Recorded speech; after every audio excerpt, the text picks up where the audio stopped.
السلام علیکم. ٹاک شاک کے ساتھ میں ہوں آصف بشیر چودھری اور میرے ساتھ ہیں اعزاز سید.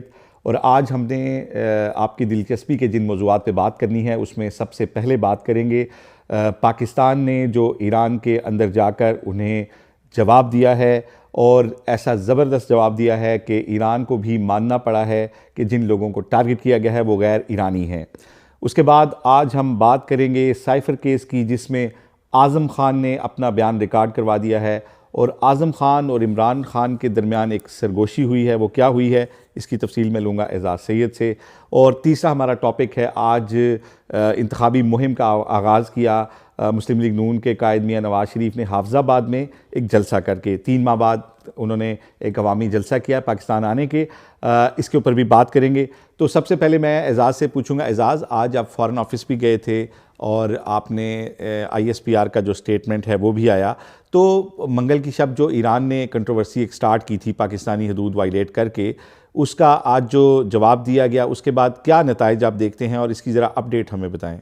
اچھا آصف، بہت شکریہ آپ کا. آصف، آپ کو پتہ ہے کہ منگل کی شب ایک اٹیک کیا گیا تھا، اور اس اٹیک کا جو نشانہ ہے پاکستان میں سبز پہاڑی نام کا ایک علاقہ ہے بلوچستان میں، وہ تھا. اور یہ اٹیک کیا تھا ایران کی طرف سے، ایران کے انقلاب پاسداران کی طرف سے یہ اٹیک ہوا تھا. ایک اس پہ کافی کنٹروورسی ہے. بعض لوگ یہ کہتے ہیں انقلاب پاسداران جو بڑے انڈیپینڈنٹ ہیں اور یہ کسی کی سنتے نہیں ہیں. میرا نہیں خیال کہ وہ اتنے زیادہ انڈیپینڈنٹ ہیں. انڈیپینڈنٹ وہ ہے نو ڈاؤٹ، لیکن وہ عمل جو ہے اپنی قیادت کے حکم کے اوپر کرتے ہیں، اور قیادت انہیں براہ راست حکم دیتی ہے. یہ بھی بات ہے. پاسدارانہ انقلاب. تو پاسدارانہ انقلاب نے وہ کام کیا تھا. تو اب پاکستان نے اس کا پہلے تو بیان جاری کیا، اور پھر الصبح آج بدھ کی الصبح یہ جو پاکستان ہے، پاکستان نے بھرپور جواب دیا ایران کو. 7 کے قریب جو مختلف جو پوائنٹس ہیں ان کو اٹیک کیا گیا. 7 پوائنٹس. اب سوال یہ پیدا ہوتا ہے کہ 7 پوائنٹس جو ہیں وہ کون سے 7 پوائنٹس کن کے زیر استعمال تھے وہ 7 پوائنٹس. تو یہ BLA اور BLF کے زیر استعمال پوائنٹس تھے جن کو ٹارگٹ کیا گیا. یہ انٹیلیجنس بیسڈ آپریشن تھا. انٹیلیجنس بیسڈ آپریشن کا مطلب یہ ہوتا ہے کہ ہمارے جو انٹیلیجنس آپریٹرز ہوتے ہیں وہ جاتے ہیں اور اپنا جو مخالف جو ملک ہوتا ہے، جو اس کی سرزمین پر سے معلومات، انٹیلیجنس معلومات خفیہ طور پر اکٹھی کرتے ہیں، ان کو لاتے ہیں، اور ان معلومات کی روشنی میں وہ آپریشن کیا جاتا ہے. تو یہ معلومات ظاہر ہے پاکستان کے پاس تھیں کہ یہ کس جگہ پہ بیٹھے ہوئے ہیں. اب سوال اگلا یہ بھی ہوتا ہے کہ BLA اور BLF کیا ہے. اس کے اوپر بھی میں آپ کو بتاؤں گا، لیکن تھوڑا سا پہلے میں یہ آپ کو بتا دوں کہ آج وزارت خارجہ کی جو ترجمان ہے ممتاز زہرا بلوچ صاحبہ، انہوں نے پریس بریفنگ دی. آج غیر معمولی پریس بریفنگ دی. پہلی بات تو یہ ہے کہ صبح انہوں نے 9:30 کے اوپر پریس ریلیز جاری کر دی کہ پاکستان نے یہ کارروائی کر دی ہے. تو پھر آج دن کو 11:30 بجے پریس بریفنگ تھی، تو میں ادھر موجود تھا.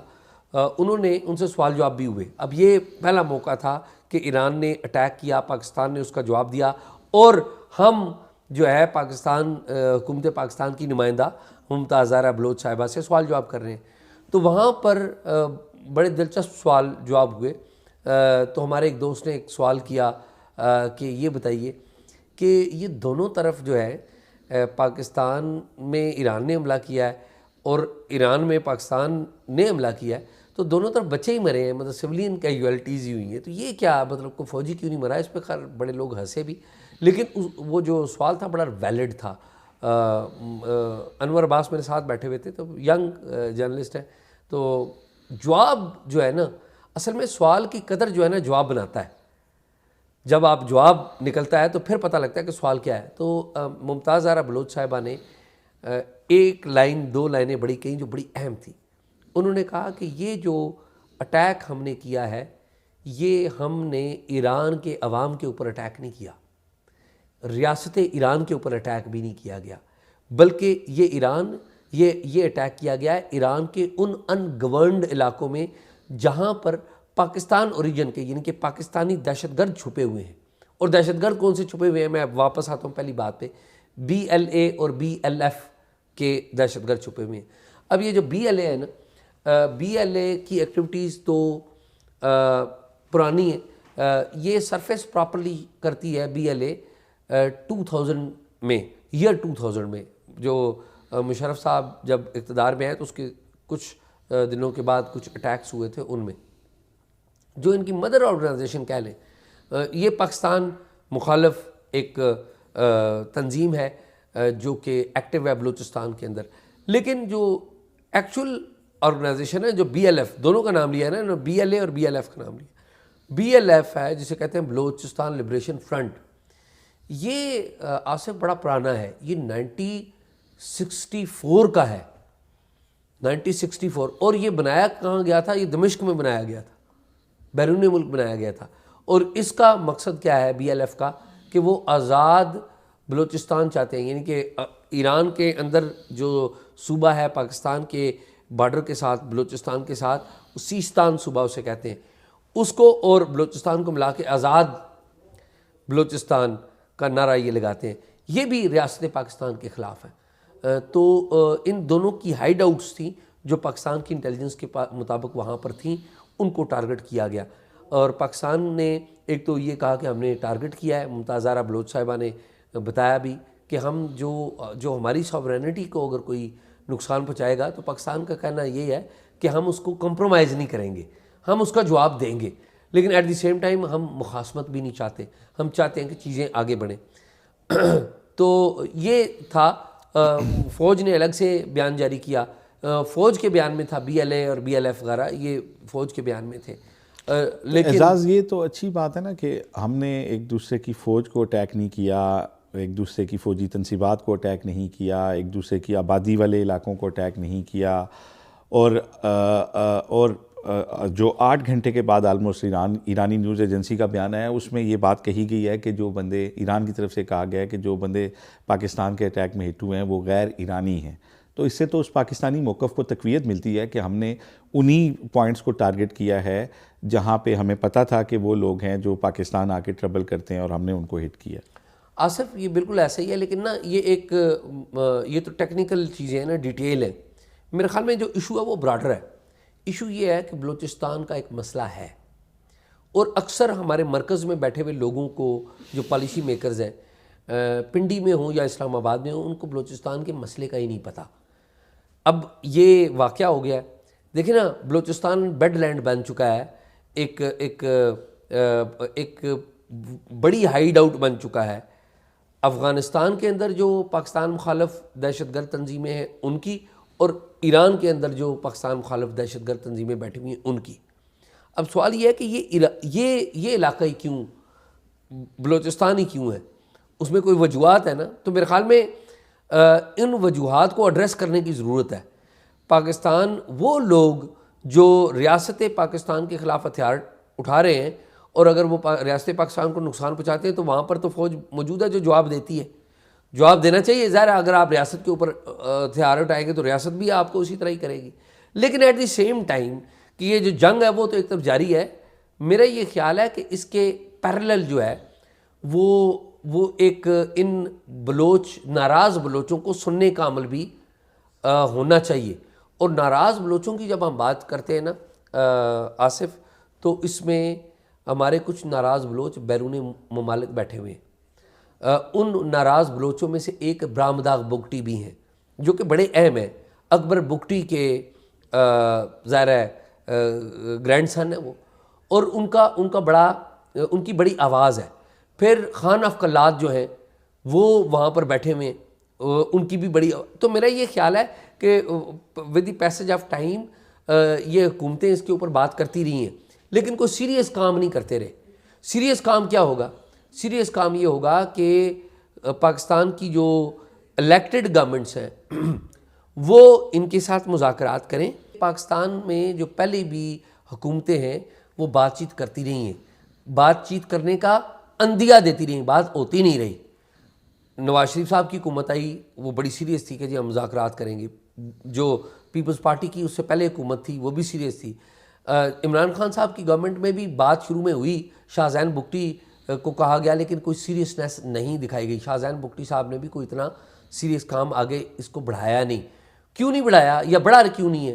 وہ اس لیے نہیں بڑھا کہ یہ جو لوگ باہر بیٹھے ہوئے ہیں جن کی اشارے کے اوپر یا جن کے ساتھ ان لوگوں کا ہتھیار جن لوگوں نے اٹھائے ہوئے ہیں ان کا کنیکشن ہے، یہ لوگ بات سنتے ہیں ان لوگوں کی بات سنتے ہیں. تو وہ لوگ یہ سمجھتے ہیں کہ ان لوگوں کو پاکستان کی جو اسٹیبلشمنٹ ہے اس کی حمایت حاصل نہیں ہے یا پاکستان کی اسٹیبلشمنٹ ان سے بات نہیں کرنا چاہتی. تو میرا یہ خیال ہے کہ یہ بات کرنی چاہیے. یہ جو بلوچستان کو اپنے مخالف عناصر کا، پاکستان کے مخالف عناصر کا مرکز نہیں بننے دینا چاہیے، چاہے وہ افغانستان میں ہوں چاہے وہ بلوچستان میں ہوں. اور میرا یہ خیال ہے کہ اگر ہم ہندوستان سے بات کرتے ہیں، ایران کے ساتھ بھی ہم کہتے ہیں جی ہم مخاصمت نہیں چاہتے، جاتے ہیں اور افغانستان میں بھی ہمارے وفود جاتے ہیں، مولانا فضل الرحمان جاتے ہیں، تو ان لوگوں سے بھی بات کریں اور سیریسلی بات کریں اور پازیٹیولی اس چیز کو ایڈریس کریں اور افغانستان کے اندر جو مسائل ہیں ان کو ایڈریس کریں. جی اعزاز، اس میں ایک چیز جو ہم نے اپنی جرنلزم میں آ کے دیکھی وہ یہی تھی کہ بیسیکلی بلوچستان کے اندر جو محرومیاں ہیں یا وہاں پہ نہیں ہے لوگوں کے لیے سہولیات ہم بنیادی نوعیت کی نہیں دے سکے، وہ تو اپنی جگہ پہ موجود ہے. لیکن اس کے جو کم از کم میں نے اپنی زندگی میں انالائز کیا، اپنی صحافتی زندگی میں وہ ایشوز انالائز کیا کیے ہیں کہ دیکھیں، سب سے پہلے تو اس میں بڑا ہی ٹیریبل قسم کا ایک کریکٹر ہم نے دیکھا کہ جنرل مشرف کے دور میں انہوں نے جو ہے نا، مجھے یاد ہے بگٹی سب سے پہلے انہوں نے پہلے تھریٹ کیا تھا کہ میں بلوچوں کو بتانا چاہتا ہوں یہ کہ غلط بات ہے، آپ کسی ایک قوم کو نہیں کہہ سکتے. آپ کہہ سکتے ہیں کہ اس میں جو لوگ ہمارے سے لڑ رہے ہیں یا اسٹیٹ کی ریٹ کو نہیں مانتے میں ان کو کہنا چاہتا ہوں. پھر دیکھیں اکبر بگٹی جو ہے نا، ان کو ایک بھاگتے ہوئے اور ایک چھپے ہوئے شخص کو مار کے آپ نے ایک تحریک کو ایک شہید دے دیا. آپ اسے لے کے آتے اور وہ تو وہ بندہ تھا جو قومی دھارے میں آتا تھا اور بات کرتا تھا آپ سے ایسے ہی ایک، وہ بھی مطلب غیر سے میں سمجھتا ہوں فوج محب وطن ہوتی ہے لیکن وہ چیزوں کو سیاہ اور سفید دیکھتی ہے. ان کی ٹریننگ ہوتی ہے کہ اگر ایک ملکی مفاد کے خلاف ہے اسے کرش کر دینا. اس میں جو گرے ایریاز ہوتے ہیں نا ان کو سیاستدان لے کے چلتے ہیں. تو اس ایرا میں بہت برے طریقے سے ہم نے ہینڈل کیا بلوچستان کو. پھر تحفظ حقوق بلوچستان بل بھی آیا، وہ فنڈ بھی گئے، لیکن جو آپ کا ایک irreparable لاس ہے وہ ہو چکا تھا.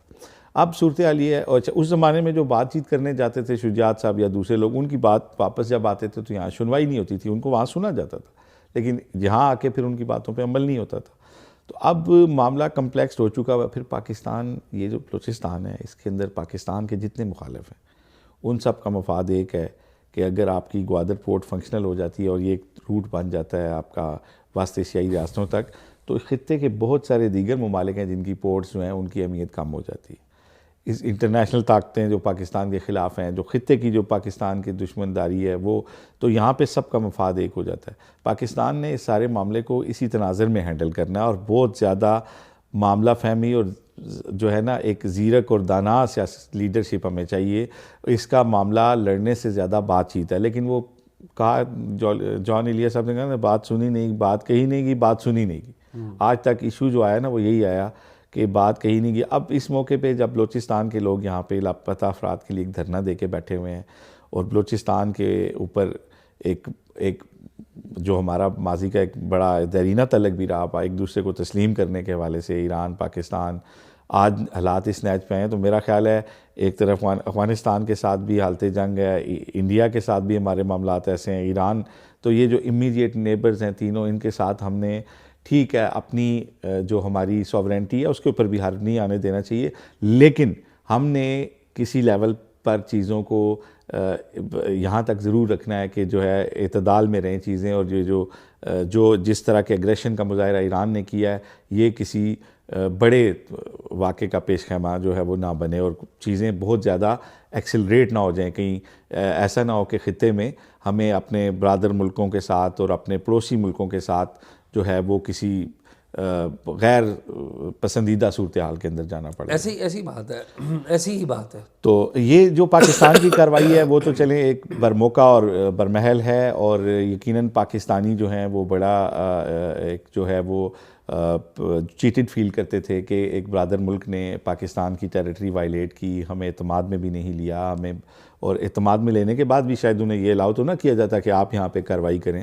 تو ایک رسپانس پاکستان کی طرف سے آ گیا. اب خوش آئند بات یہ ہے کہ اس میں ایران بھی تسلیم کرتا ہے کہ اس میں ایرانی لوگ نہیں تھے, وہ غیر ایرانی لوگ تھے. نہیں, پاکستان کا تو موقف ہی ہے نا کہ ہم نے ایرانیوں کو, ایرانی عوام کو نشانہ نہیں بنایا. جی, اور ایران تسلیم کر رہا ہے نا, ان کی جو پہلی خبر آئی ہے, اگر یہی آگے ان کا موقف رہتا ہے تو اچھی بات ہے کہ یہ معاملہ سیٹل ہونے کی طرف جائے گا. لیکن اس کا ایک اور آسپیکٹ بھی ہے. جی, اس کا ایک اور آسپیکٹ یہ, ایک تو ہم نے آسپیکٹ ڈسکس کی نا کہ بلوچستان کے معاملے کو ابھی نیشنل لیول پہ اس کو ایڈریس کرنے کی ضرورت ہے, اور ظاہر ہے آئی ہوپ کہ نیکسٹ گورنمنٹ آئے گی.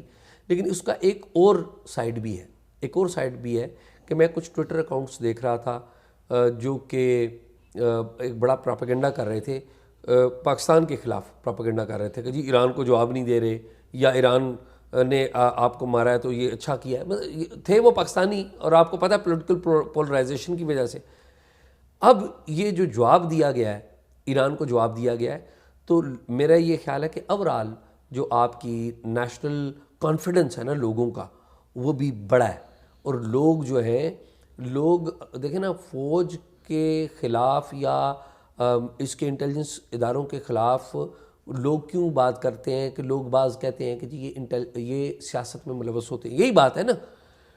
لیکن جب قومی معاملہ آتا ہے, جب بھی قومی معاملہ آتا ہے کہ پاکستان کی سٹینڈ آف یہ والی ہو گئی, یہ قومی معاملہ تھا نا, ایران کے ساتھ سٹینڈ آف ہو گئی. آپ دیکھیے مجموعی طور پہ ایک جو لوگ ہیں وہ فوج کے ساتھ کھڑے ہو جاتے ہیں, کیونکہ لوگوں کو پتہ ہے کہ اگر ہمیں خدا نخواستہ اگر ہمارے ملک کی سرحد کو کوئی کراس کرے گا تو اسی فوجی نے اور ہماری اسی فوج نے لڑائی کرنی ہے. تو یہ جنگ کسی بھی مسئلے کا حل نہیں ہوتا, جنگ کسی مسئلے کا وہ جو آپ بات کر رہے ہیں نا, وہ تنقید سیاسی کردار پہ ہوتی ہے. بالکل, اور جنگیں جو ہیں وہ اس کے لیے ہماری فوج بھی پریپیئر ہے, اور جنگیں قومیں لڑتی ہیں, قومیں جیتتی ہیں اور قومیں ہارتی ہیں.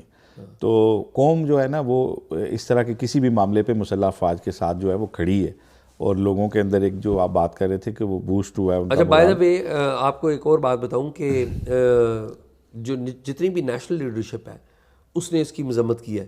عمران خان صاحب آج ان کا ایک کیس تھا, تو انہوں نے بھی اس بات کو کی مذمت کی ہے کہ یہ میری اطلاعات کے مطابق کہ یہ اٹیک یہ غلط ہے, ایران نے جو پاکستان کے اوپر کیا. لیکن انہوں نے یہ بھی ایٹ دی سیم ٹائم کہا ہے کہ وہ جو 20 اپریل 2019 کو وہ ادھر گئے تھے موجودہ آرمی چیف اور اس وقت کے ڈی جی آئی کے ساتھ, تو انہوں نے کہا کہ جیش العدل کا معاملہ اس وقت بھی ایرانیوں نے اٹھایا تھا. یعنی کہ عمران خان صاحب کا بیان یہ ہے, کہنے کا مطلب یہ ہے کہ ایران کا یہ معاملہ جیش العدل والا یہ پرانا ہے, یہ نیا نہیں ہے. تو خیر آئی ہوپ کہ ہماری جو پالیسی میکرز ہیں وہ اس کو اس معاملے کا یہ الیکشن ہو اور نئی گورنمنٹ آئے اور ہماری سیاسی جماعتیں انیشیٹو لیں اور ہماری جو اسٹیبلشمنٹ ہے ان کا ساتھ دیں. تو یہ اعزاز, اس میں ایک جو چیز ہے نا, لاسٹ بات کر کے پھر آگے چلتے ہیں, آپ سے بات کرتے ہیں اگلے موضوع کے اوپر بھی. دیکھیں یہ آج جو ہماری طرف سے جواب دیا گیا ہے نا, یہ ہمارے جو جوائنٹ ہے, ہماری جو تینوں افواج کے جو جوائنٹ ہیڈ کوارٹر ہے وہاں سے دیا گیا, اور یہ طے تھا کہ اس کا جواب دینا ہے, اور اس کے لیے جو ضروری معلومات تھی وہ بھی اکٹھی کی گئی, اور اس کے بعد جو ایس او پیز ہیں نا وہ بھی سٹارٹ ہیں, اور پاکستان کی فوج جو ہے نا وہ تیار ہے کسی بھی طرح کے فردر کسی مزید کسی اگر خدا نخواستہ کوئی معاملہ بڑھتا ہے تو اس کے لیے بھی وہ تیاری بھی ہے, اور فیصلہ بھی کیے جا چکے ہیں. تو اعزاز, جو آپ بات ابھی کر رہے تھے عمران خان صاحب کی, آج سائفر کیس میں عمران خان صاحب کے بڑی پیش رفت ہوئی ہے, اور اعظم خان جو ان کے پرنسپل سیکرٹری اور رائٹ ہینڈ سمجھے جاتے تھے, انہوں نے آج اپنا بیان بھی ریکارڈ کرایا. ان کے بیان ریکارڈ کرانے کے بعد ایک سرگوشی ہوئی ہے. وہ سرگوشی کیا تھی, کیا کہا عمران خان صاحب نے اعظم خان کو؟ وہ سرگوشی بھی میں بتاتا ہوں آپ کو. آصف, سب سے پہلے بات ہوئی ہے کہ آج ہوا کیا کیس میں. یہ جو کیس ہے سائفر کیس, یہ کیس بڑا اہم کیس ہے, اور اس کے بارے میں ماضی میں کہتا رہا ہوں کہ اس کیس کا فیصلہ جنوری کے دوسرے ہفتے میں, پہلے دوسرے ہفتے میں ہو جائے گا. لیکن آپ کو پتہ ہے وہ کورٹ نے روک دیا, اب وہ دوبارہ چل رہا ہے, لیکن اب یہ تیزی سے اینڈ کی طرف بڑھ رہا ہے, بات یہ ہے کہ یہ جو کیس ہے اس میں آج اعظم خان صاحب جو جسے کہتے ہیں نا سلطانی گواہ, وہ آئے. تو پہلے تو وہ عمران خان صاحب سے ملے نہیں. جج ابو الحسنات ذوالقرنین جو ہے انہوں نے کارروائی کا آغاز کیا, تو انہوں نے کہا, بانی پی ٹی آئی نے کہا کہ جو لوگ قرآن پہ ہاتھ رکھ کے بھی جھوٹ بولتے ہیں. تو جج صاحب نے کہا کہ جی میں نے قرآن منگا لیا ہے. تو پھر اعظم خان نے قرآن پہ ہاتھ رکھا. انہوں نے کہا جو میں بتاؤں گا سچ بتاؤں گا. پھر انہوں نے کہا کہ جی 9 مارچ کو اس طرح مجھے سائفر کی کاپی بھیجی گئی تھی جو میں عمران خان صاحب کے پاس لے گیا, اور اس کاپی کو انہوں نے اپنے پاس رکھ لیا اور کہا کہ یہ ہم نا اپوزیشن کے خلاف اس کو استعمال کریں گے تحریک عدم اعتماد کو ناکام بنانے کے لیے. ناکام ہو یا نہ ہو ہم اسے اس کے خلاف استعمال کریں گے.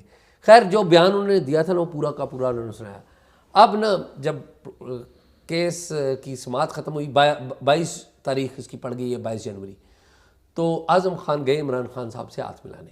عمران خان صاحب سے ہاتھ ملائے اور گلے بھی ملے, اور گلے جب ملے تو کان میں عمران خان صاحب کے انہوں نے کچھ کہا. اس پر عمران خان مسکرائے اور انہوں نے بھی کان میں ان کے لیے ان کے ساتھ کچھ کنورسیشن کی.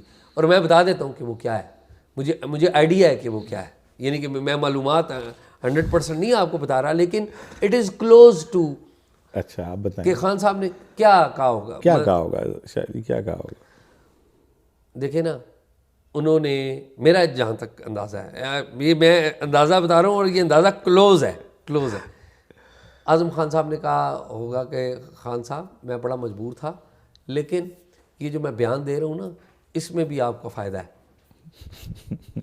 میں اب آپ کو بتا دیتا ہوں, جو اعظم خان صاحب نے 164 کا بیان دیا ہوا ہے نا, آج جو بیان انہوں نے دیا ہے میں نے پورا متن پڑھا, اس میں اور اس میں فرق ہے. اچھا وہ کیا فرق اس میں جو اعظم خان صاحب نے 164 کے بیان میجسٹریٹ کے روبرو دیا ہوا ہے, اس میں سازش کا ذکر بھی کیا کہ عمران خان نے فوج اور اس کے خلاف سازش کی تھی. اچھا یہ سازش کا لفظ استعمال ہے اس میں. اچھا اس میں نہیں انہوں نے یہ یوز کیا. اچھا اب یہ جو کراس ایگزامینیشن ہوگی تو وہ باتیں آئیں گی نا سامنے. تو اس میں آج ایک اور بھی دلچسپ بات ہوئی نا, جب قرآن آ گیا تو اس پہ جج صاحب نے کہا جی کہ اعظم خان صاحب آپ حلف دیں کہ آپ جو کچھ بولیں گے سچ بولیں گے, اور اگر سچ نہیں بولیں گے تو اللہ تعالیٰ آپ سے ناراض ہوں. تو وہاں پہ بشریٰ بی بی بیٹھی ہوئی تھی, تو انہوں نے پیچھے سے لقمہ دیا کہ اگر سچ نہیں بولیں گے تو ان پر اللہ کا عذاب ہو. تو پھر انہوں نے وہی الفاظ دہرائے جج صاحب نے بھی اور اعظم خان نے بھی, اور انہوں نے کہا جی کہ میں جو کہوں گا سچ کہوں گا, اگر سچ کے علاوہ کہوں گا تو مجھ پر اللہ کا عذاب ہو. اس کے بعد پھر انہوں نے یہ ایک ایس او پی ہے, ظاہر ہے وہ اسٹیٹمنٹ ایک بیان حلفی ہوتا ہے کسی بھی اسٹیٹمنٹ سے پہلے. تو اعزاز لیکن میں آصف تمہیں ایک بات بتاؤں, یہ جو میں نے آپ کو بات بتائی ہے یہ میں نے اپنے تجربے کے مطابق ہے, اور میں یہ سمجھوں کہ بات اسی طرح دیکھیں نا, یہ میسیجنگ ہوتی ہے نا اس طرح کے کیسز میں, کیونکہ ساری دنیا دیکھ رہی ہے, انٹیلیجنس کے لوگ بھی ظاہر ہوں گے, سسٹم کے لوگ بھی ہوں گے, جرنلسٹ وہاں پر بیٹھے ہیں وہاں پر بھی ہوں گے, عدالتی عملہ بھی ہوگا, ٹھیک ہے, سارے لوگ ہوں گے نا. تو اس میں آپ نے صرف 1-2 لائنوں میں بات پوری کرنی ہے. خان صاحب کو جتنا غصہ تھا نا, یعنی کہ شروع میں وہ جو قرآن منگانے کی بات تو خان صاحب کر رہے تھے نا, وہ سارا تتر بتر ہو گیا. کیوں تتر بتر ہو گیا؟ کیونکہ اعظم خان نے ان کے کان میں آ کے کہہ دیا کہ آئی ایم بیسکلی, انہوں نے یہ کہا آئی ایم یور لائل, میری پوزیشن آپ سمجھیں. ویسے خان صاحب ان کی کان میں کبھی پہلے بھی ساری باتیں مانتے رہے, جب وہ وزیر اعظم تھے ایسے ہی. تو ہماری ویسے میں ٹو بی آنیسٹ ہم نے میں احتساب عدالتیں کور کرتا رہا ہوں, سال 2001 سے میں کرتا رہا ہوں احتساب عدالتیں کور. میں نے بہت کم لوگوں کو, سیاستدانوں کو دیکھا ہے کہ وہ وعدہ معاف گواہ بنے, یا کم از کم اپنے لوگوں کے خلاف وعدہ معاف گواہ بنے. لیکن میں نے ٹو بی آنیسٹ میں آپ کو بتاؤں کہ میں نے بیوروکریٹس کو اور جو سرکاری لوگ تھے ان کو میں نے وعدہ معاف گواہ بھی بنتے دیکھا. اسٹار وٹنس وہ آتے تھے سلطانی گواہ, اور آ کے انہی لوگوں کے جن کے ساتھ وہ سرو کر چکے ہوتے تھے, جن کے بلو آئیڈ ہوتے تھے, جن سے انہوں نے بینیفٹس لیے ہوتے تھے, ان کے بارے میں آ کے انہوں نے ایسے ایسے بیان دیتے تھے. بے شمار اس طرح کے کیسز ہیں. تو خیر اعظم خان اب جب آئے تو شروع میں ملے نہیں, ہاتھ بھی نہیں ملایا اور آگے, لیکن پھر جاتے ہوئے انہوں نے کچھ ایسا کہہ دیا کہ خان صاحب کو بھی اطمینان ہو گیا. اچھا آصف, یہ تو باتیں چلتی رہیں گی, مجھے یہ بتائیں کہ آج نواز شریف صاحب نے اپنی انتخابی مہم کا آغاز کیا, وہ کیا کہانی ہے؟ جی بالکل, انتخابات دیکھیں نا اب آلموسٹ کوئی 20 دن رہ گئے ہیں الیکشن میں, اور انتخابی مہم کسی طرف سے اس طرح نظر نہیں آ رہی تھی. بلاول کچھ جلسے کر رہے ہیں, لیکن پنجاب میں اگر ہم دیکھیں تو اس طرح سے کوئی نہیں تھی. تو آج پہلا انتخابی جلسہ کیا میاں نواز شریف نے اپنے 21 اکتوبر کو پاکستان آنے کے بعد. انہوں نے کوئی آلموسٹ 3 مہینے کے بعد پہلا جو ہے وہ جلسہ کیا ہے. اعزاز آپ کی کیا رائے ہے اس میں, اتنا ڈیلے کیوں ہوا جلسے میں؟ نہیں, میں تو آپ کی رائے زیادہ جاننا چاہوں گا. میرا یہ خیال ہے کہ نواز شریف صاحب جو ہے نا وہ سوچ رہے تھے کہ وہ کب آئیں. پہلی بات تو یہ کہ انہوں نے ٹیکنیکلی جو مریم نواز ہے ان کو لانچ کر دیا. مریم نواز نے جو جلسے کیے ہیں وہ بڑے بڑے مؤثر جلسے ہیں. پنجاب میں جس طریقے سے وہ آئی ہیں سامنے, جی بالکل, ان کی انہوں نے presence اوکاڑا جو کے ہے اندر بھی بڑا شاندار جلسہ کیا جس سے انہوں نے نو ڈاؤٹ آغاز کیا. بڑی اچھی اوکاڑا پریزنس, سے بڑی اچھی بہت اور بڑا بڑے جلسہ کانفیڈنس کے ساتھ. میرے خیال میں مجھے ان کا ماضی میں بھی تقریریں کرتی رہی ہیں, لیکن اس دفعہ جو ان کو کانفیڈنس نظر آیا وہ غیر معمولی ہے, اور وہ لوگ بھی رسپانس دے رہے تھے, لوگ بھی آئے تھے سامنے. جی. تو آج ویسے اعزاز یہ تھا کہ آج کے جلسے میں یہ تھا کیونکہ منشور آلموسٹ فائنل ہے, عرفان صدیقی صاحب وہاں پہ لاہور میں ہی ہیں اور وہ انتظار کر رہے ہیں کہ پریس کانفرنس کر کے لانچ کریں پورے اس منشور کو ون بائی ون. اور میں سمجھتا ہوں کسی بھی سیاسی جماعت کے نے پہلی بار ایک بڑی ایک میراتھن ایک جو ہے نا ایک وہ ایکسرسائز کی ہے کہ ہر شعبہ زندگی کے پاس جا کے انہوں نے کنسلٹ کیا کہ منشور کیسا بنایا جائے. تو اگر اس جو منشور نون لیگ نے جتنی صحافیوں سے, وکلاء سے, کاروباری لوگوں سے, سرکاری لوگوں سے, تھنک ٹینکس سے, اور جتنا انہوں نے ایک بڑی مشق کی ہے اور ایک پوری کمیٹیاں بنا کے پھر مختلف حصوں میں ملک کے جا کے, میرا خیال ہے ان کا منشور جو ہے نا کافی بہتر ہوگا. اور اگر اس منشور کے ایک بڑے حصے پہ عمل ہو جائے تو پاکستان اپنی ڈائریکشن جو ہے وہ درست سمت میں چیزوں کو لے جانے کے لیے کر سکتا ہے. تو آج سب سے اہم تھی میاں نواز شریف کی تقریر جس میں انہوں نے آئندہ کی پالیسی دینی تھی.